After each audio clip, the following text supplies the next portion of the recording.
اعوذ باللہ من الشیطان الرجیم بسم اللہ الرحمن الرحیم السلام علیکم ورحمۃ اللہ وبرکاتہ۔ ذکر حبیب نے تڑپا دیا دل۔ ایک مرتبہ حضرت ابراہیم علیہ السلام اپنی بکریوں کا ریوڑ چرہا رہے تھے کہ ایک آدمی قریب سے گزرا۔ گزرتے ہوئے اس نے اللہ تعالیٰ کی شان میں یہ الفاظ بلند آواز سے کہے: سبحان ذی الملک والملکوت سبحان ذی العزت والعظمت الہیبت والقدرت والکبریاء والجبروت۔ پاک ہے وہ زمین کی بادشاہی اور آسمان کی بادشاہی والا، پاک ہے وہ عزت، بزرگی، ہیبت اور قدرت والا اور بڑائی و دبدبے والا ہے۔ حضرت ابراہیم علیہ السلام نے جب اپنے محبوب حقیقی کی تعریف اتنے پیارے الفاظ میں سنی تو دل مچل اٹھا۔ فرمایا کہ اے بھائی، یہ الفاظ ایک مرتبہ اور کہہ دینا۔ اس نے کہا کہ مجھے اس کے بدلے کیا دیں گے؟ آپ نے فرمایا آدھا ریوڑ۔ اس نے یہ الفاظ دوبارہ کہہ دیے۔ آپ کو اتنا مزہ آیا کہ بے قرار ہو کر فرمایا اے بھائی، یہ الفاظ ایک مرتبہ پھر کہہ دیجئے۔ اس نے کہا اب مجھے اس کے بدلے کیا دیں گے؟ فرمایا بقایا آدھا ریوڑ کہہ دیے۔ آپ کو اتنا سرور ملا کہ بے ساختہ کہا اے بھائی، یہ الفاظ ایک مرتبہ اور کہہ دیجئے۔ اس نے کہا اب تو آپ کے پاس دینے کے لیے کچھ بچا نہیں، اب آپ کیا دیں گے؟ فرمایا اے بھائی، میں تیری بکریاں چرایا کروں گا، تم ایک مرتبہ میرے محبوب کی تعریف اور کر دو۔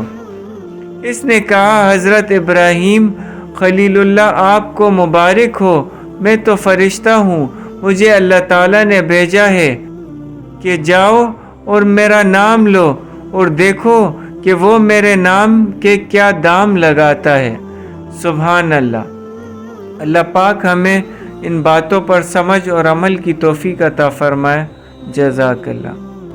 حضرت عمر رضی اللہ تعالیٰ عنہ کے وسعت طلب کرنے پر تنبیہ اور حضور صلی اللہ علیہ وآلہ وسلم کے گھر کا سامان۔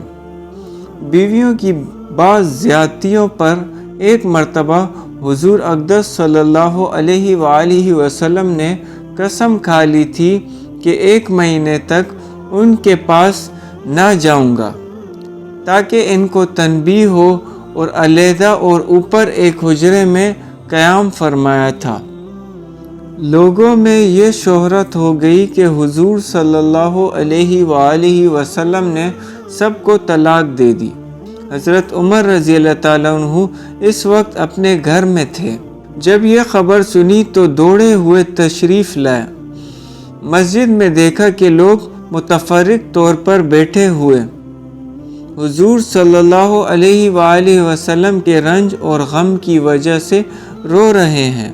بیویاں بھی سب اپنے اپنے گھروں میں رو رہی ہیں۔ اپنی بیٹی حضرت حفصہ رضی اللہ تعالیٰ عنہ کے پاس تشریف لے گئے، وہ بھی مکان میں رو رہی تھی۔ فرمایا کہ اب کیوں رو رہی ہے؟ کیا میں ہمیشہ اس سے ڈرایا نہیں کرتا تھا کہ حضور صلی اللہ علیہ وآلہ وسلم کی ناراضگی کی کوئی بات نہ کیا کر؟ اس کے بعد مسجد میں تشریف لائے۔ وہاں ایک جماعت ممبر کے پاس بیٹھی رو رہی تھی۔ تھوڑی دیر وہاں بیٹھے رہے مگر شدت رنج سے بیٹھا نہ گیا تو حضور صلی اللہ علیہ وآلہ وسلم جس جگہ تشریف فرما تھے اس کے قریب تشریف لے گئے، اور حضرت رباح رضی اللہ تعالیٰ عنہ ایک غلام کے ذریعے سے جو 2 باری کے زینے پر پاؤں لٹکائے بیٹھے تھے اندر حاضری کی اجازت چاہی۔ انہوں نے حاضر خدمت ہو کر حضرت عمر رضی اللہ تعالیٰ عنہ کے لیے اجازت مانگی، مگر حضور صلی اللہ علیہ وآلہ وسلم نے سکوت فرمایا، کوئی جواب نہ دیا۔ حضرت رباح رضی اللہ تعالیٰ عنہ نے آ کر یہی جواب حضرت عمر رضی اللہ تعالیٰ عنہ کو دے دیا کہ میں نے عرض کر دیا تھا مگر کوئی جواب نہیں ملا۔ حضرت عمر رضی اللہ تعالیٰ عنہ مایوس ہو کر منبر کے پاس آ بیٹھے، مگر بیٹھا نہ گیا تو پھر تھوڑی دیر میں حاضر ہو کر حضرت رباح رضی اللہ تعالیٰ عنہ کے ذریعے سے اجازت چاہی۔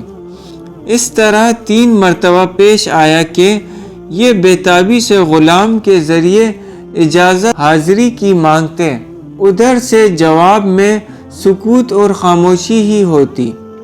تیسری مرتبہ جب لوٹنے لگے تو حضرت رباح رضی اللہ تعالیٰ عنہ نے آواز دی اور کہا کہ تمہیں حاضری کی اجازت ہو گئی۔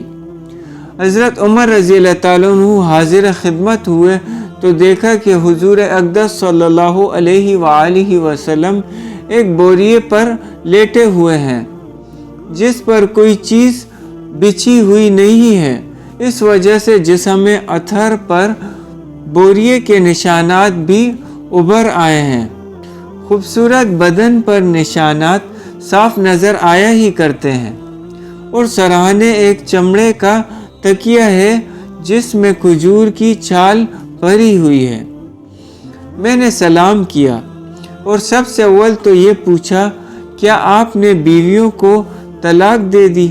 آپ صلی اللہ علیہ وآلہ وسلم نے فرمایا نہیں۔ اس کے بعد میں نے دل بستگی کے طور پر حضور صلی اللہ علیہ وآلہ وسلم سے عرض کیا، یا رسول اللہ صلی اللہ علیہ وآلہ وسلم، اللہ ہم قریشی لوگ عورتوں پر غالب رہتے تھے، مگر جب مدینہ آئے تو دیکھا کہ انصار کی عورتیں مردوں پر غالب ہیں۔ ان کو دیکھ کر قریش کی عورتیں بھی اس سے متاثر ہو گئی۔ اس کے بعد میں نے ایک آدھ بات اور کی جس سے نبی اکرم صلی اللہ علیہ وآلہ وسلم کے چہرہ انور پر تبسم کے آثار ظاہر ہوئے۔ میں نے دیکھا کہ گھر کا کل سامان یہ تھا، 3 چمڑے بغیر دباغت دیے ہوئے اور ایک مٹھی جو ایک کونے میں پڑے ہوئے تھے۔ میں نے ادھر ادھر نظر دوڑا کر دیکھا تو اس کے سوا کچھ نہ ملا۔ میں دیکھ کر رو دیا۔ حضور صلی اللہ علیہ وآلہ وسلم نے فرمایا کہ کیوں رو رہے ہو؟ میں نے عرض کیا، یا رسول اللہ صلی اللہ علیہ وآلہ وسلم، کیوں نہ روؤں کہ یہ بوریے کے نشانات آپ کے بدن مبارک پر پڑ رہے ہیں اور گھر کی کل کائنات یہ ہے جو میرے سامنے ہے۔ پھر میں نے عرض کیا کہ یا رسول اللہ صلی اللہ علیہ وآلہ وسلم، دعا کیجئے کہ آپ کی امت پر بھی وسعت ہو۔ یہ روم اور فارس بے دین ہونے کے باوجود کہ اللہ کی عبادت نہیں کرتے، ان پر تو وسعت، یہ کیسر و کسرا تو باغوں اور نہروں کے درمیان ہو، اور آپ صلی اللہ علیہ وآلہ وسلم اللہ کے رسول اور اس کے خاص بندے ہو کر یہ حالت۔ نبی اکرم صلی اللہ علیہ وآلہ وسلم تکیہ لگائے ہوئے لیٹے تھے۔ حضرت عمر رضی اللہ تعالیٰ عنہ کی یہ بات سن کر بیٹھ گئے اور فرمایا کہ عمر، کیا اب تک اس بات کے اندر شک میں پڑے ہوئے ہو؟ سنو، آخرت کی وسعت دنیا کی وسعت سے بہت بہتر ہے۔ ان کفار کو تو یہ بات اور اچھی چیزیں دنیا میں مل گئی اور ہمارے لیے آخرت میں ہے۔ حضرت عمر رضی اللہ تعالیٰ عنہ نے عرض کیا کہ یا رسول اللہ صلی اللہ علیہ وآلہ وسلم، میرے لیے استغفار فرمائے کہ واقعی میں نے غلطی کی۔ فائدہ: یہ دین اور دنیا کے بادشاہ اور اللہ کے لاڈلے رسول صلی اللہ علیہ وآلہ وسلم کا طرز عمل ہے کہ بوریے پر کوئی چیز بچھی ہوئی بھی نہیں، نشانات بدن پر پڑے ہوئے ہیں۔ گھر کے ساز و سامان کا حال بھی معلوم ہو گیا۔ اس پر ایک شخص نے دعا کی درخواست کی تو تنبیہ فرمائی۔ حضرت عائشہ رضی اللہ تعالیٰ عنہ سے کسی نے پوچھا تھا کہ آپ صلی اللہ علیہ وآلہ وسلم کے گھر میں حضور صلی اللہ علیہ وآلہ وسلم کا بستر کیسا تھا؟ فرمایا کہ ایک چمڑے کا تھا جس میں کھجور کی چھال بھری ہوئی تھی۔ حضرت حفصہ رضی اللہ تعالیٰ عنہ سے بھی کسی نے پوچھا کہ آپ کے گھر میں حضور صلی اللہ علیہ وآلہ وسلم کا بستر کیسا تھا؟ فرمایا کہ ایک ٹاٹ تھا جس کو دوہرا کر کے حضور صلی اللہ علیہ وآلہ وسلم کے نیچے بچھا دیتی تھی۔ ایک روز مجھے خیال ہوا کہ اگر اس کو چوہرا کر کے بچھا دوں تو زیادہ نرم ہو جائے، چنانچہ ہم نے بچھا دیا۔ حضور صلی اللہ علیہ وآلہ وسلم نے صبح کو فرمایا کہ رات کیا بچھا دیا تھا؟ ہم نے عرض کیا کہ وہی ٹاٹ تھا، اس کو چوہرا کر دیا تھا۔ فرمایا اس کو ویسا ہی کر دو جیسا پہلے تھا، اس کی نرمی رات کو اٹھنے میں مانع بنتی ہے۔